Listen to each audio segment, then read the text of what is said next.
Pada kisah yang lalu telah kita ikuti bagaimana Karmapala telah ditangkap kembali oleh Girindasana serta Jerangsari. Dan sementara Jerangsari merawat Intan Pandini, Girindasana menghajar Karmapala.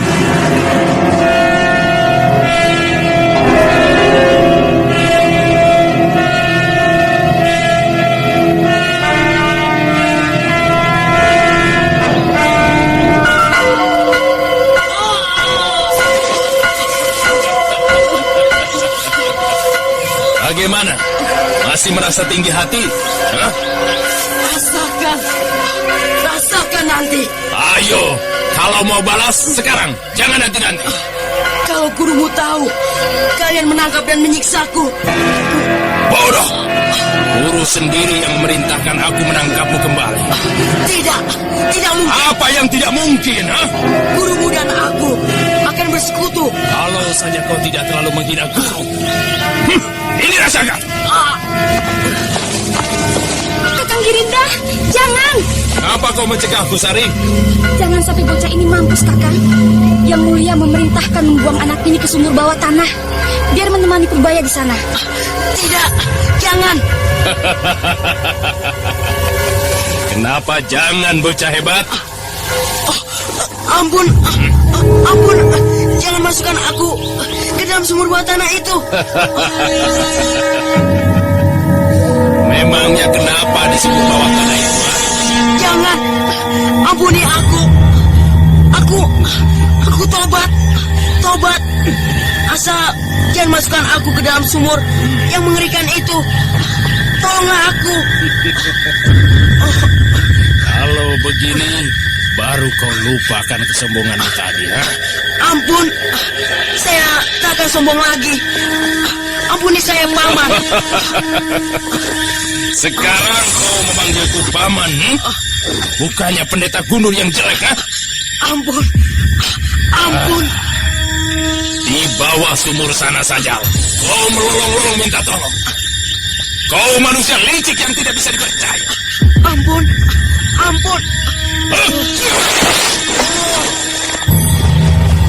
Kau lihat, Sari, dasar ular beludak.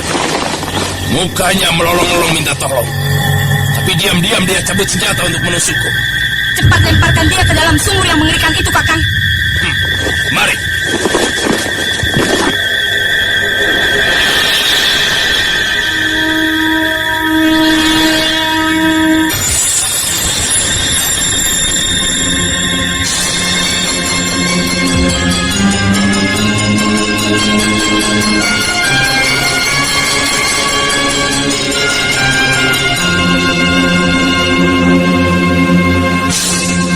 Kita tinggalkan Bukit Tengkorak, dan sekarang mari kita lihat di Cipunagara, di kediaman Eneng.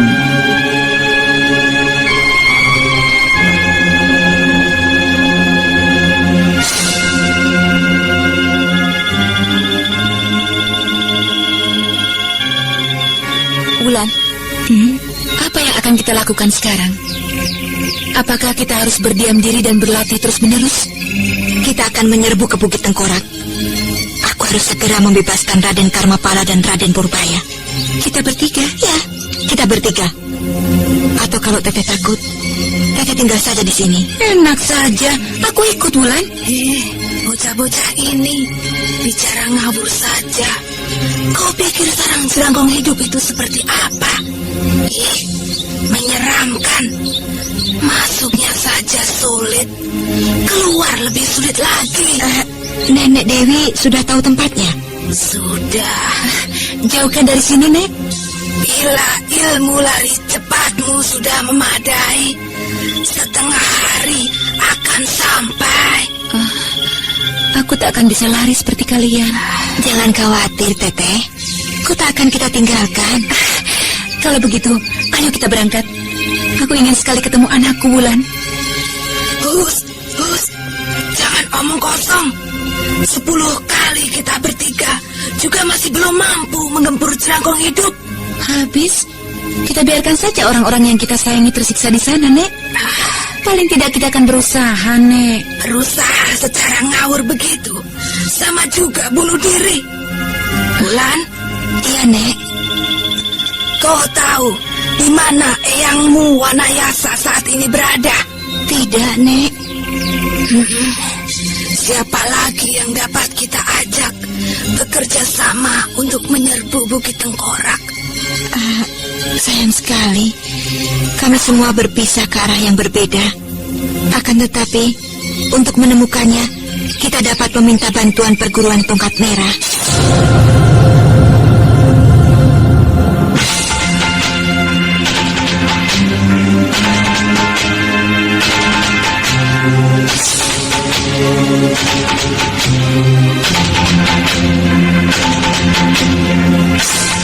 Kita tinggalkan sejenak ketiga wanita yang tengah bersiap-siap untuk mencari Resi Wanayasa dan anggota Ningsewu yang lain.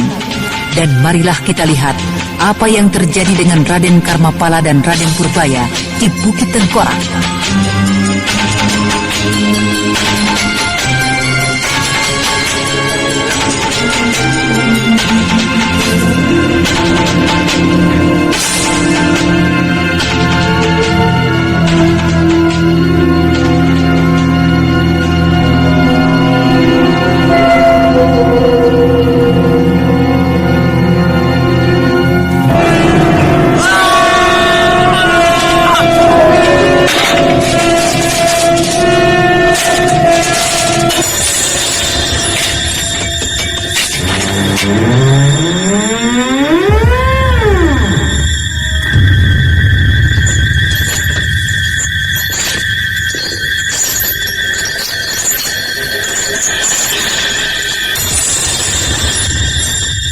Ya, sebuah penjara bawah tanah seumur hidup yang gelap dan pengap. Dan siapapun yang masuk ke situ tak akan pernah keluar tanpa pertolongan penguasa Bukit Tengkorak.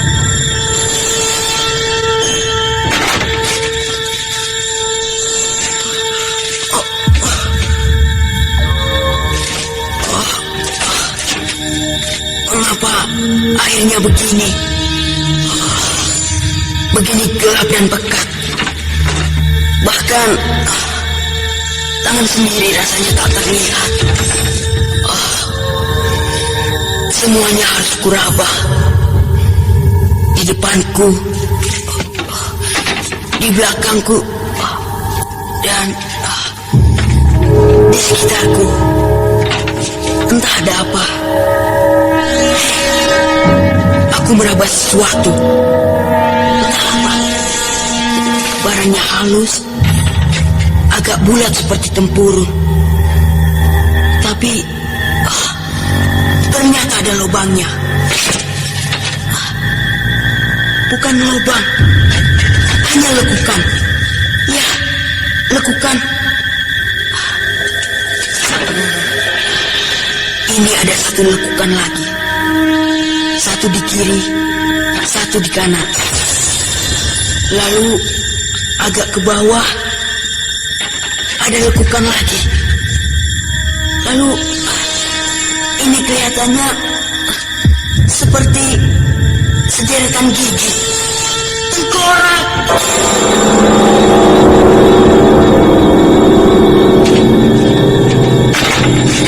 Aku harus melayap menjauhi tempat ini. Onggokan tulang-tulang manusia.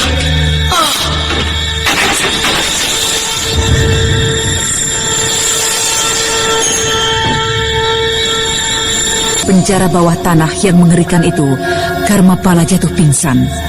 Ketika akhirnya dia siuman kembali, matanya kini sudah mulai terbiasa dengan kegelapan. Dan yang pertama-tama dilihatnya adalah onggokan tulang, kerangka maupun tengkorak manusia-manusia yang berserakan di situ. Pelan-pelan, Karmapala bangkit dan berusaha menjauhi tempat itu.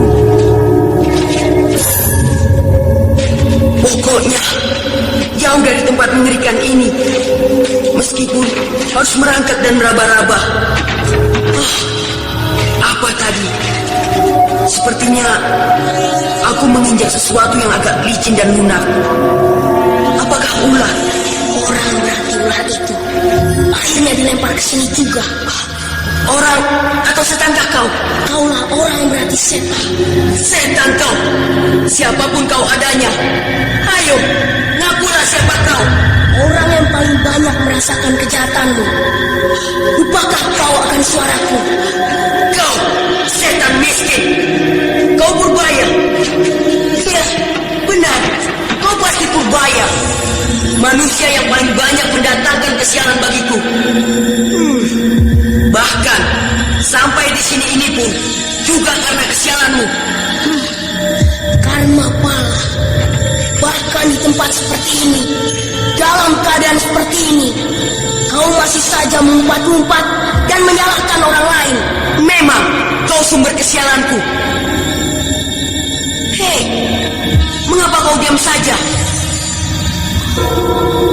Purbaya! Purbaya! Purbaya! Purbaya! Di mana kau? Mengapa kau diam saja? Purbaya!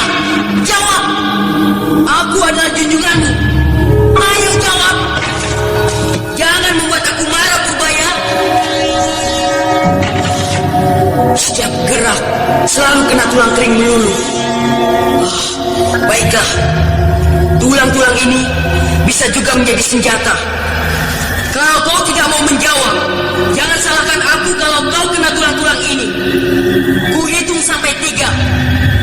1, 2, 3. Ya. Kurang ajar. Ya. Kau gak itu Purbaya. Awas, ku bunuh kau. Ya. Ya. Kurang ajar. Kau lihat Karma Pala, begitu mudahnya aku memukuli kepalamu. Bahkan lebih dari itu kalau aku mau. Gembel busuk, awas nanti. Kalau kau tidak kekal mulutmu yang busuk itu, kupukuli terus kepalamu. Kalau nanti aku sudah naik tahta kerajaan. Mengapa kau berhayal bukan-bukan? Mengapa kau tidak mau menghayati kenyataan dirimu yang sekarang ini? Entah ada harapan keluar atau tidak. Kau yang sama sekali tidak ada harapan.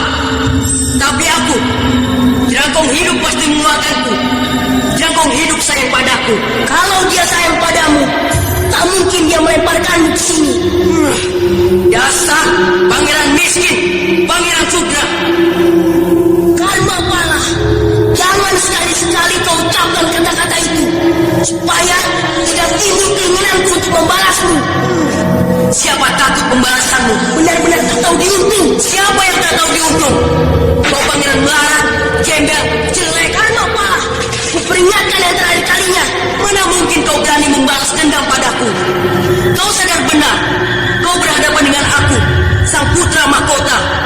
Sementara kau sendiri,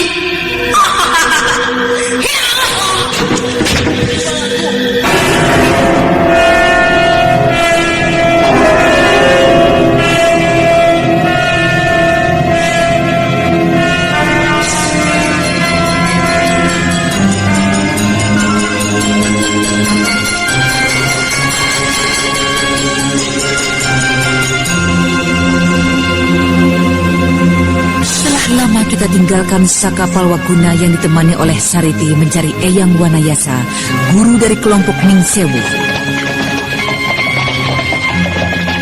Nah, itulah mereka berdua.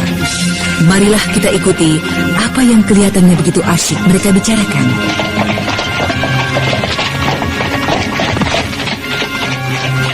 Sebenarnya, menurut kesepakatan tempo hari, masih ada beberapa bulan purnama lagi baru kami berkumpul bersama Eyang Wanayasa. Lalu, apakah tugas Kakang Saka sebelum ketemu beliau? Menyelidiki di mana adanya Bukit Tengkorak dan terus memperdalam ilmu. Bukankah menurut perhitungan, kita ini sedang menuju arah Bukit Tengkorak, Kakang? Ya, begitulah. Menurut berbagai petunjuk yang kita dapatkan selama perjalanan ini. Lalu, kalau sudah sampai Bukit Tengkorak, apa yang akan Kakang lakukan? Merebut Pangeran Purbaya dan Pangeran Karma Pala kembali? Kita dilarang bertindak sendiri-sendiri, Sariti. Terlalu berbahaya.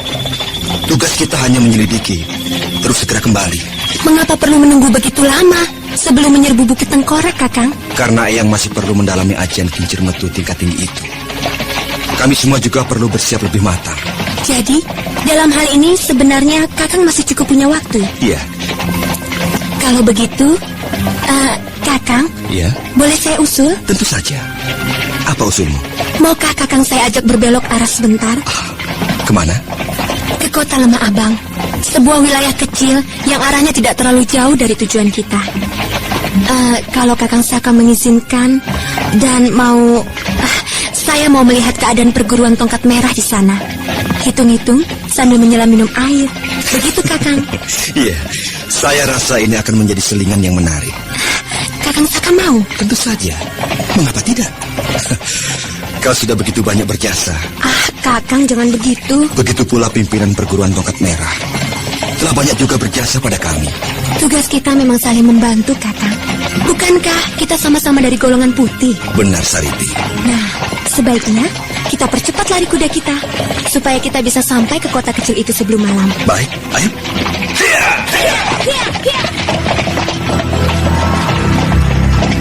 Agak sepi kota ini. Kau baru sekali ini ke sini, Kakang? Iya. Memang, kota ini kecil saja. Penduduknya juga tidak terlalu kaya. Tanahnya juga tidak terlalu subur. Perdagangan tidak terlalu maju. Iya. Mungkin karena letak kota ini yang agak terpencil dan jauh dari kota raja. Benar, Kakang. Sariti, berapa banyak anggota perkumpulanmu di sini? Tidak terlalu banyak. Hanya sekitar 50 orang saja. 50 orang di kota sekecil ini saja? Iya. Bagaimana pula di kota-kota lain yang lebih besar? Bagaimana pula di kota raja? Tentu jumlah seluruh anggotamu bisa mencapai ribuan orang. Iya, begitulah kira-kira, Kakang. Wah. Bagaimana kalian bisa mengatur dan mengendalikan semuanya? Kami punya cara pencatatan yang baik, Kakang. Juga punya peraturan-peraturan, undang-undang, juga cara pengendalian yang baik. Meskipun kami namanya pengemis, tapi tata cara pengaturan kami tak ubahnya sebuah negara kecil. Negara dalam negara? Boleh dikatakan demikian, Kakang? Jadi kalian mempunyai bendahara, juru pencatat segala? Bukan hanya itu, Kakang. Kami juga memiliki pejabat hukum, keamanan, keagamaan, bahkan ada yang khusus pejabat di bidang kemasyarakatan. Wah. Tak pernah kukira perkumpulanmu sehebat itu. Terima kasih, Kakang. Dan kau sendiri, Sariti? Apa kedudukanmu dalam perguruan tongkat merah? Saya yang bodoh ini dipercaya sebagai orang kedua setelah guru. Kau? Wakil pimpinan atau wakil ketua? Kelihatannya saya masih terlalu muda dan belum layak menduduki jabatan itu ya, Kakang. Bukan itu maksudku, Sariti. Kalau kau berada dalam jabatan itu, tentunya Ki Parang Pungkur mempunyai alasan yang kuat. Ya, pantas. Pantas apa, Kakang? Secara pribadi, saya pun kagum padamu, Sariti. Kakang, apa yang Kakang kagumi? Ya, kemampuanmu, keahlianmu, kepribadianmu. Kakang Saka, sebenarnya penunjukan atas diriku bukan hanya dari guru pribadi. Habis? Oleh siapa lagi? Kami mempunyai semacam dewan penasehat agung yang terdiri dari 7 orang. Rata-rata mereka sudah cukup umur dan bertahun-tahun mengabdikan dirinya pada perguruan. Ada apa, Sariti? Dari tadi kuperhatikan, nampaknya ada sesuatu yang mengganggu pikiranmu. Kakang, Ya, sejauh ini aku melihat sesuatu yang biasanya tidak mungkin terjadi. apa itu? Sejauh ini tidak kulihat anggota perguruan tongkat merah seorang pun.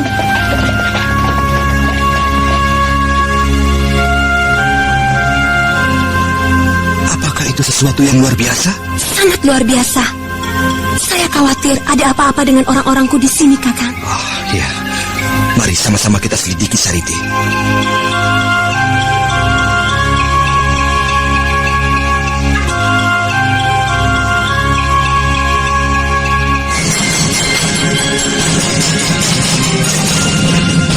Apakah yang terjadi dengan perguruan tongkat merah di Lemah Abang kota kecil itu? Petualangan apakah yang akan dihadapi oleh Saka Palwakuna dan Sariti di situ? Nah,